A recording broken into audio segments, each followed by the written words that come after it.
Scam కేసులో తీహార్ జైల్లో ఉన్న ఢిల్లీ ముఖ్యమంత్రి అరవింద్ కేజ్రీవాల్ కు ఊరట లభించింది. కేజ్రీవాల్ కు మధ్యంతర బెయిల్ మంజూరు చేసింది సుప్రీంకోర్టు. జూన్ 1 వరకు ఆయన బెయిల్ ఇచ్చింది. లిక్కర్ స్కామ్ లో మార్చి 21న కేజ్రీవాల్ ను ఈడీ అరెస్ట్ చేసింది. జూన్ 2న కేజ్రీవాల్ తిరిగి జైలుకి వెళ్లనున్నారు. పార్లమెంట్ ఎన్నికల ప్రచారం కోసమే కేజ్రీవాల్ కు సుప్రీంకోర్టు బెయిల్ ఇచ్చింది. మే 25న ఢిల్లీలో లోక్సభ ఎన్నికల పోలింగ్ జరగనుంది.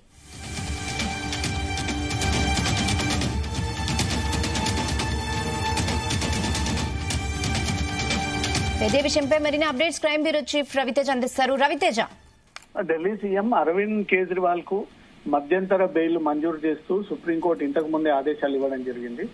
తిహార్ జైలు అధికారులకు కూడా అరవింద్ కేజ్రీవాల్ ని ఈ రోజు సాయంత్రం లోపు విడుదల చేయాలి జైలు నుంచి అంటూ కూడా ఈ ఆదేశాలు అందజేసినట్టుగా సమాచారం అందుతుంది.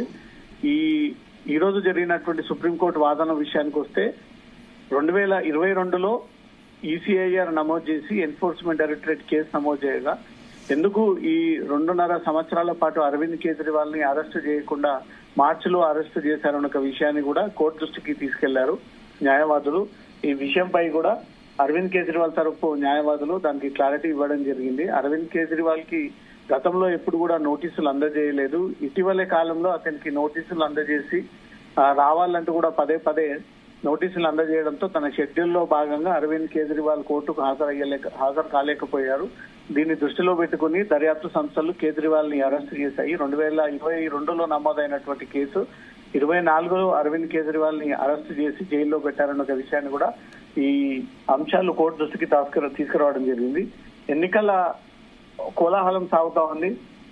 దేశ రాజధాని ఢిల్లీలో కూడా ఆమ్ ఆద్మీ పార్టీ నుంచి కూడా బరిలో ఉన్నారు. వారి పార్టీ ముఖ్య అధినేత ఢిల్లీ ముఖ్యమంత్రి హోదాలో ఉన్నటువంటి అరవింద్ కేజ్రీవాల్ ఈ టైంలో జైల్లో ఉండడం వల్ల దేశవ్యాప్తంగా ఆమ్ ఆద్మీ పార్టీకి నెగిటివ్ జరిగేటువంటి అవకాశం ఉంది. ఒక రాజకీయ పార్టీ ఒక వ్యక్తి కారణంగా పూర్తిగా అనగదొక్కేటువంటి ప్రయత్నంలో ఉన్నారు కాబట్టి అరవింద్ కేజ్రీవాల్ కు బెయిల్ మంజూరు చేయాలి, షరతులతో కూడినటువంటి బెయిల్ ఇవ్వండి. మధ్యంతర బెయిల్ ఇస్తే ఈ ఎన్నికలు పూర్తయినటువంటి వెంటనే మళ్ళీ తిరిగి కోర్టు ముందు సరెండర్ అవుతారు. జూన్ 2వ తేదీన జూన్ 1 వరకు ఈ బెయిల్ ని మంజూరు చేయండి అంటూ కూడా అరవింద్ కేజ్రీవాల్ తరఫున న్యాయవాదులు ఈ పిటిషన్ సుప్రీంకోర్టులో వేయడంతో సుప్రీంకోర్టు ఇమ్మీడియట్ గా రెండు వైపుల నుంచి కూడా వాదనలు విన్నటువంటి వెంటనే ఎన్నికల తరుణంలో అరవింద్ కేజ్రీవాల్ కి బెయిల్ ఇవ్వడంతో ఏవైనా సమస్యలు చేకూరుతాయా, ఏదైనా రాజకీయ ప్రభావం జరుగుతుందా, సాక్ష్యాధారాలు ఏవైనా తారుమారు అవుతాయన్న విషయాన్ని కూడా నేరుగా కోర్టు దర్యాప్తు సంస్థలను కూడా అడిగినట్టుగా సమాచారం అందుతుంది. వారి వైపు నుంచి ఇచ్చినటువంటి వాదనలు ఇటు అరవింద్ కేజ్రీవాల్ తరపున న్యాయవాదులు కూడా ఈ ఎన్నికల సందర్భంగా లిక్కర్ పాలసీ కేసుకు సంబంధించి ప్రస్తావన ఎక్కడ తీసుకురాకుండా అరవింద్ కేజ్రీవాల్ వ్యవహరిస్తాడు.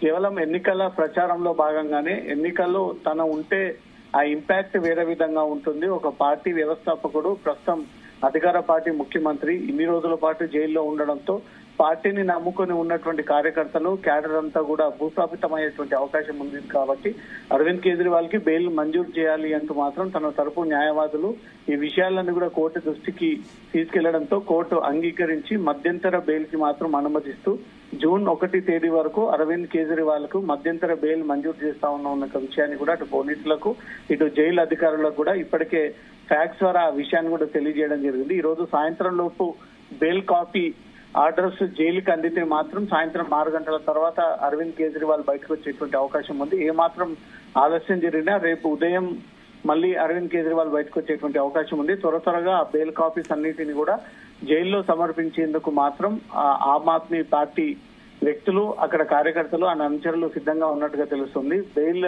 ప్రొసీడింగ్స్ కొంత ఆలస్యం జరిగేటువంటి అవకాశం ఉంటుంది. అన్ని శాఖల నుంచి కూడా సంతకాలు చేరి చివరికి సీల్డ్ కవర్ లో ఆ కాపీస్ అన్ని కూడా జైలుకి చేరాల్సి ఉంటుంది. కాబట్టి త్వరగా ప్రయత్నాలు అయితే ఆమ్ ఆద్మీ పార్టీ నాయకులు అక్కడ చేస్తున్నట్టుగా సమాచారం అందుతుంది. ఈ రోజు వాదనలో మాత్రం అరవింద్ కేజ్రీవాల్ ఒక రాజకీయ నాయకుడు, సుదీర్ఘ అనుభవం ఉన్నటువంటి ఒక రాజకీయ నేత, పార్టీ వ్యవస్థాపకుడు, అధికార పార్టీలో ఉన్నటువంటి ముఖ్యమంత్రి.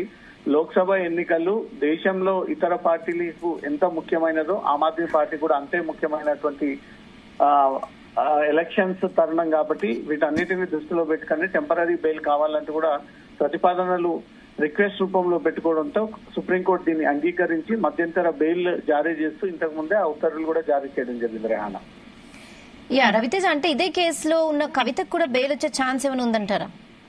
కవిత వైపు న్యాయవాదులు ఒక రకమైనటువంటి వాదనలు వినిపిస్తా ఉన్నారు. అరవింద్ కేజ్రీవాల్ వైపు వాదనలు ఒక రకంగా వినిపిస్తా ఉన్నారు. అరవింద్ కేజ్రీవాల్ ఎక్కడ కూడా నేరుగా ఇన్వాల్వ్ అయినట్టు కూడా దర్యాప్తు సంస్థలు ఆ వివరాలు ఇప్పటి వరకు కూడా కోర్టుకు తెలియజేయలేరు. అదే కవిత విషయానికి వస్తే కవిత పలుమార్లు ఈ సమావేశాలను ఏర్పాటు చేసింది. హైదరాబాద్ నుంచి ఢిల్లీకి ప్రత్యేక విమానాల్లో డబ్బులు తీసుకొచ్చారు. కవిత చెప్పడంతో మిగతా నిందితులంతా కూడా దీంట్లో పెట్టుబడులు పెట్టడానికి ముందుకొచ్చారు.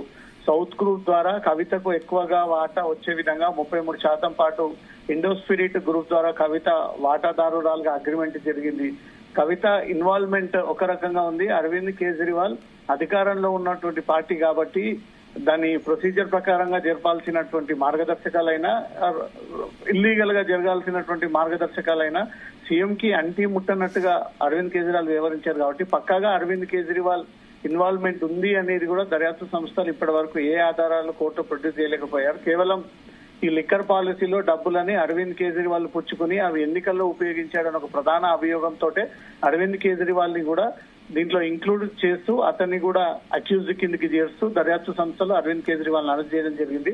ఈ రోజు ఛార్జ్ షీట్ కూడా దాఖలు చేస్తానంటూ కూడా కోర్టు ముందుకి అరవింద్ కేజ్రీవాల్ తరఫు ఇటు దర్యాప్తు సంస్థల తరఫు న్యాయవాదులు కూడా కోర్టు దృష్టికి తీసుకెళ్లి ఛార్జ్ షీట్ తో అరవింద్ కేజ్రీవాల్ పాత్రకు సంబంధించి వివరాలు అందజేస్తామని కూడా చెప్పినటువంటి తరుణంలో అతనికి బెయిల్ రావడంపై చూస్తా ఉంటుంటే మాత్రం కోర్టు కొన్ని గ్రౌండ్స్ అన్నిటిని కూడా పరిశీలించి అటు కవిత విషయంలో కానీ ఇటు అరవింద్ కేజ్రీవాల్ విషయంలో కానీ నిజంగానే వీళ్ళు దీంట్లో పార్టిసిపేట్ అయి ఉన్నారా లేదా, వీరి పాత్ర ఏంటి, ఎంత మేరకు ఇన్వాల్వ్ అయి ఉన్నారు, తెలిసి చేశారా తెలియక చేశారా అవన్నీ కూడా కోర్టు పరిశీలించిన తర్వాత ఈ బెయిల్ మంజూరు చేయడం జరిగింది. అరవింద్ కేజ్రీవాల్ కు శాశ్వత బెయిల్ కాదు కానీ టెంపరీ బెయిల్ మంజూరు చేస్తూ జూన్ 1వ తేదీ వరకు కూడా జైలు నుంచి బయట ఈ ఎన్నికల ప్రచారంలో పాల్గొనొచ్చు.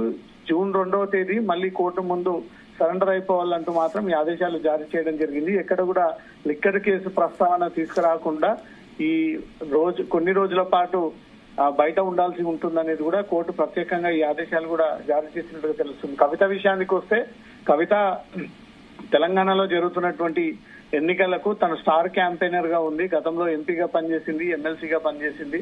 తన ఒక రాజకీయ నాయకుడు, ఒక ముఖ్యమంత్రి కూతురు హోదాలో ఉంది కాబట్టి తను ఈ లిక్కర్ పాలసీలో ఇన్ఫ్లుయెన్స్ యూజ్ చేసుకొని అధికారాన్ని అడ్డుపెట్టుకొని అటు ఏపీ ప్రభుత్వానికి చెందినటువంటి కొంతమంది వైసీపీ నేతల్ని, తెలంగాణలో ఉన్నటువంటి వైసీపీ నేతల్ని, తన బినామీలని, వ్యాపారవేత్తల్ని కావాలని కవిత గ్యాదర్ చేసి ఈ టీం ద్వారా లబ్ధి పొందేటువంటి ప్రయత్నం చేసింది. కవిత దీంట్లో కింగ్ పిన్ అంటూ కూడా రెండు దర్యాప్తు సంస్థలు ఈ రకమైనటువంటి కామెంట్స్ వినిపిస్తా ఉన్నారు. మరి అరవింద్ కేజ్రీవాల్ ఈ లిక్కర్ పాలసీకి మార్గదర్శకాలకు సిద్ధమైనటువంటి వ్యక్తికే బెయిల్ లభించినప్పుడు కవితకి ఎందుకు బెయిల్ ఇవ్వకూడదు అనే విషయాన్ని కూడా న్యాయవాదులు కవిత విషయంలో కూడా ఈ విషయం కోర్టు దృష్టికి తీసుకొచ్చేటువంటి అవకాశాలు ఉన్నాయి. Rahana. Okay Raviteja, thanks for the updates.